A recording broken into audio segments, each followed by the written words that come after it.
కూటమి ప్రభుత్వం అధికారంలోకి వచ్చాక ఈ 18 నెలల్లో మన రాష్ట్ర అప్పు ఒక ఫిగర్ దాదాపు 2,80,000 కోట్ల రూపాయలు. చాలా ఆశ్చర్యకరంగా ఉంది కదా. ఎస్,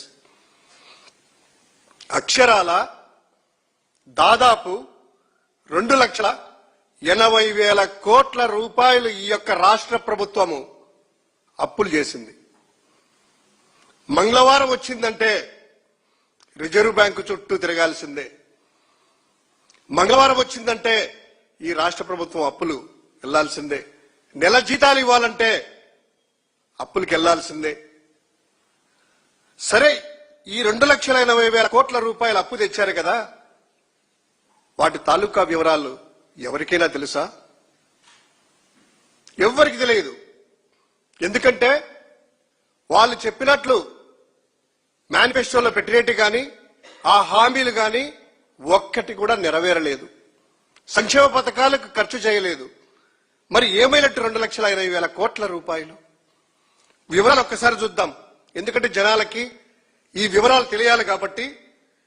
ఈ రాష్ట్ర ప్రభుత్వము ఈ మంగళవారం ఇచ్చినటువంటి తెచ్చే అప్పు 4,000 కోట్లతో కలుపుకొని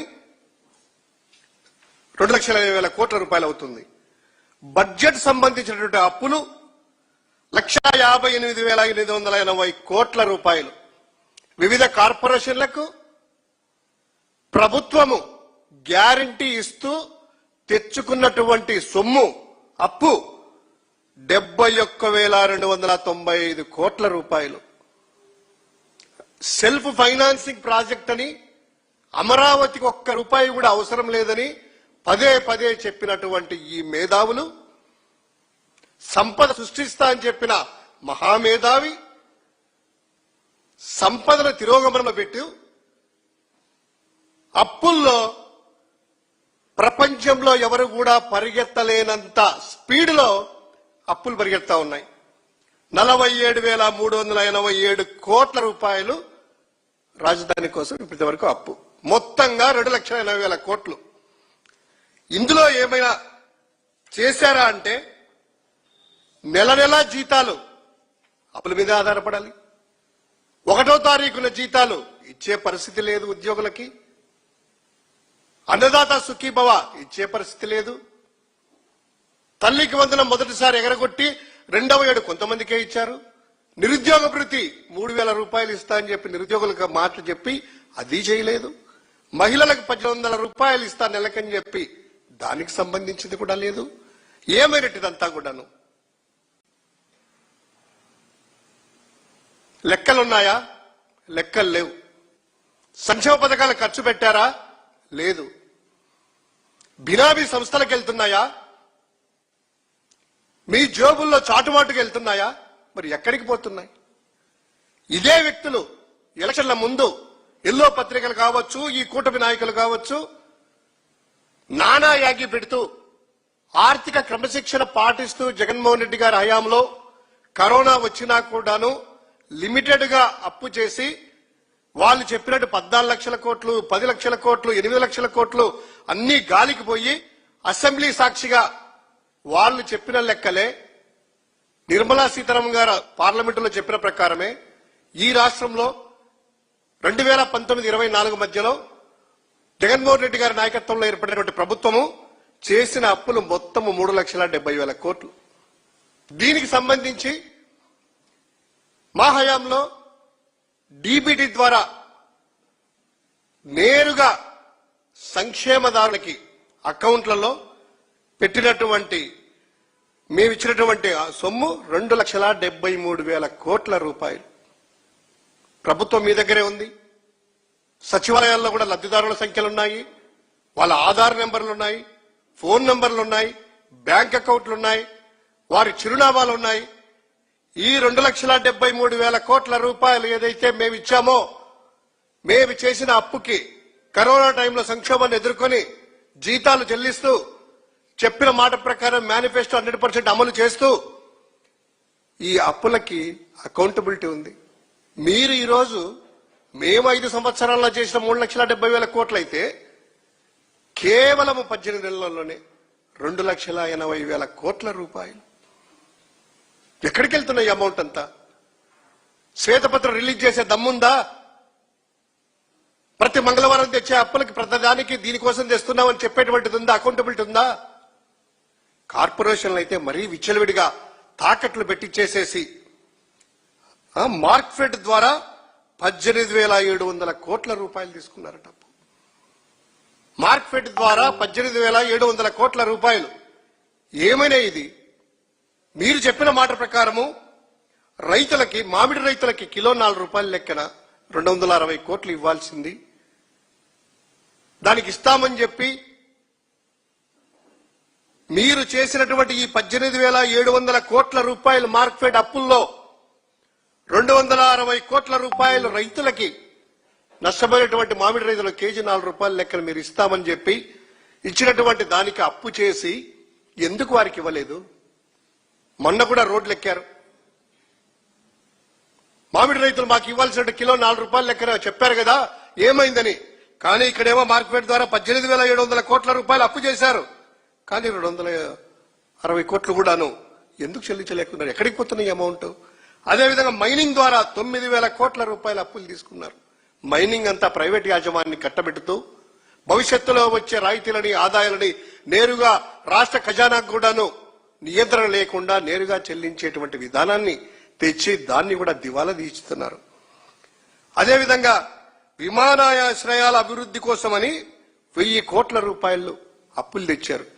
1 సెంటు భూమైనా ఈ రాష్ట్రంలో విమానాశ్రయాల అభివృద్ధికి కానీ, విమానాశ్రయాలకు సంబంధించింది కానీ 1 సెంటు భూమి కొనలేదు కదా. 1,000 కోట్ల రూపాయలు ఏమయ్యాయి? అభివృద్ధి కోసం మీరు పేరు చెప్పి అప్పులు తెచ్చి విలాసాలతో 70 నుంచి 75 సార్లు మొన్ననే లెక్కలు వచ్చాయి. పవన్ కళ్యాణ్ గారు, లోకేష్ గారు, ముఖ్యమంత్రి హెలికాప్టర్లు, చాపర్ల ద్వారా ప్రత్యేక విమానాలలో జల్సాలు చేయడానిక ఈ అప్పు తెచ్చింది. అదేవిధంగా దీనికి సంబంధించింది అయితే మరీ దారుణంగా మద్యాన్ని కార్పొరేషన్ ద్వారా, బెవరేజెస్ కార్పొరేషన్ తాకట్టు పెట్టి భవిష్యత్తులో ఈ ఇయర్ 20,000 కోట్ల రూపాయలు మందు దాపించాము, వచ్చే సంవత్సరానికి 35,000 కోట్ల రూపాయలు తాపిస్తాము, ఆ మీదటి 50,000 కోట్ల రూపాయలని ప్రొజెక్షన్స్ ఇచ్చి వారి ద్వారా మీరు సేకరించినటువంటి 5,400 కోట్ల రూపాయలు ఆ కార్పొరేషన్ తాకట్టు పెట్టి నార్మల్ గా రిజర్వ్ బ్యాంక్ గైడ్ లైన్స్ ప్రకారము స్టేట్ డెవలప్మెంట్ కోసం, స్టేట్ లెవెల్ డెవలప్మెంట్ కోసము ఏదైనా అప్పు తెస్తే ఎఫ్ఆర్బిఎం పరిధికి లోబడి ఆ అప్పు 6.5% వడ్డీకి మించి ఉండరాదు అనేటువంటి గైడ్ లైన్స్ ఉన్నా కూడా మీరు ఈ బెవరేజెస్ కార్పొరేషన్ తాకట్టు పెట్టి 9.15 అత్యధిక వడ్డీ రేటుకి, ఒక్కసారి గమనించండి. ఆర్బీఐ గణాంకాలేమో, ఆర్బీఐ ఏమో కండిషన్స్, నియంత్రణ అంతా కూడా పాటించాలి, 6.5% మించి వడ్డీలు తీసుకురాకూడదని చెప్పి నియంత్రణలు ఉన్నా కూడా అధిగమించి మీరు ఈరోజు 9.15% అత్యధిక వడ్డీ రేట్లకి తెచ్చారంటే అసలు ఏమైపోతుంది రాష్ట్రం?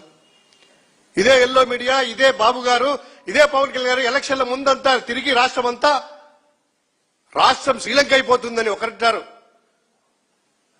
మేధావుల రూపంలో వచ్చి కొంతమంది మాట్లాడేవాళ్ళు, అబ్బో జగన్మోహన్ రెడ్డి గారంతా కూడా ఏం చేస్తున్నారు, ఏంటి ఇలా అయిపోతుంది శ్రీలంక, ఇథియోపియా, అసలు రాష్ట్రం అప్పుల కుబిలో ఉంది. ఒకడు రాస్తాడు ఆ ఎల్లో మీడియా, ఆ రోతనాడు పత్రిక అయితే ఇంతకుముందు రాసేవాళ్ళు. ఎప్పటికీ ఇది 2021 నుంచి 20 నుంచే అప్పు డే తెచ్చేసాం. అప్పు డే అంటే ఎవరి రోజు వాళ్ళ ఎటకారాలు, వీళ్ళు అప్పు డే అంట. జగన్మోహన్ రెడ్డి గారు ప్రజల అవసరార్థ కోసము నియంత్రణలో ఆర్థిక క్రమశిక్షణ పాటిస్తూ తెచ్చిన అప్పుకి అకౌంటబిలిటీగా ఎవరెవరికి ఎక్కడ పంచామనేటువంటిది ఉన్నా వీళ్ళు రాసినటువంటి రోత రాతలు ఈ రోజు ఏం రాస్తారు? రుణ సమీకరణ అంట. ఆ రోజు పతాక శీర్షికలో మొదటి పత్రికలో మొదటి పేపర్లో అచ్చు వేసినటువంటి ఈ కూతలు, ఈ రోతలు ఈ రోజు తనకిష్టమైనటువంటి బాబుగారు వచ్చే లోపల ఈ రోత పత్రికలో ఏం రాస్తారు?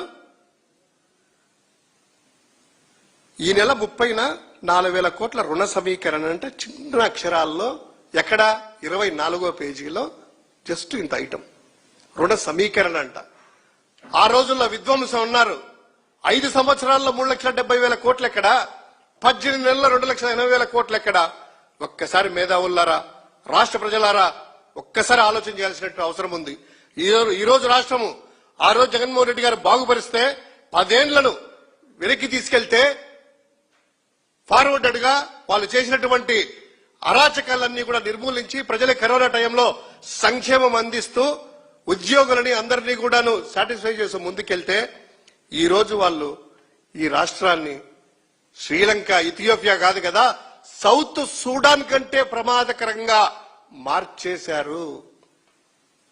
సౌత్ సూడాన్ చాలా నయమేమో.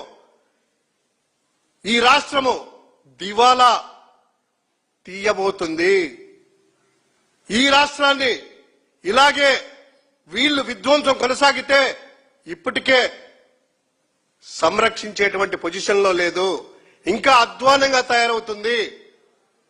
అసలు ఈ రాష్ట్రంలో మీరు చేసినటువంటి అప్పులకి మరి అక్కడికి వెళ్తే అంటారు బాబు గారు మీటింగ్లో పెట్టుకొని జిఎస్డిపిలో నెంబర్ 1, గ్రోత్ రేట్లో నెంబర్ 1, 22% వృద్ధి, 60% వృద్ధి అనేటువంటి పదే డబ్బాలు కొడతారు కదా. ఆ డబ్బాలన్నీ తేటతేల్చని తెలుస్తూ ఆర్బీఐ గణాంకాలు, కాగ్ లెక్కలు వివరిస్తానే ఉంది. ఇప్పుడు ఎలా ఇంత ఘోరంగా ఉంది అనేటువంటి పరిస్థితులు వాళ్ళ యొక్క లెక్కల్ని దాచిపెడుతూ ప్రజలకి మీడియా ద్వారా అబద్ధాలు చెబుతూ అప్పులు చేస్తూ మీ బినామీలకు దోచుకుంటూ రాష్ట్రాన్ని దివాలా తీస్తున్నారు. చాలా అధ్వాన్నమైన పరిస్థితిలో ఉంది. ఈ రోజు శ్వేతపత్రం ఎందుకు రిలీజ్ చేయరు? తెచ్చిన అప్పులు ఈ రోజు 4,000 కోట్ల రూపాయలు అప్పు తెస్తున్నాం కదా, ఈ 4,000 కోట్ల రూపాయలు పలానా దానికి పెడుతున్నాం ఖర్చు. 18,000 కోట్ల రూపాయలు మార్కెట్కి తెచ్చాము, పలానా దానికి ఇచ్చాము, ఈ రైతుకి ఇచ్చామా, ఉల్లి రైతుకి ఇచ్చామా, మిర్చి రైతుకి ఇచ్చామా, పొగాకు రైతుకి ఇచ్చామా? ఎవరిని ఆదుకున్నారు? లెక్కలు ఉండవు. తేవడం, దోచుకోవడం, పంచుకోవడం. ఇది ఈ రాష్ట్రం యొక్క ఆర్థిక పరిస్థితి. శ్రీలంక, ఇథియోపియా చాలా బెటర్ పొజిషన్లో ఉన్నాయి. సౌత్ సూడాన్ కంటే ఘోరమైనటువంటి పరిస్థితుల్లోకి, అంచుల్లోకి ఈ ఆంధ్ర రాష్ట్రం ఉంది. దీన్ని భగవంతుడే కాపాడాలి. ఈ పాలకుల నుంచి ప్రజలే రక్షించుకోవాలి అని విన్నవించుకుంటున్నాం.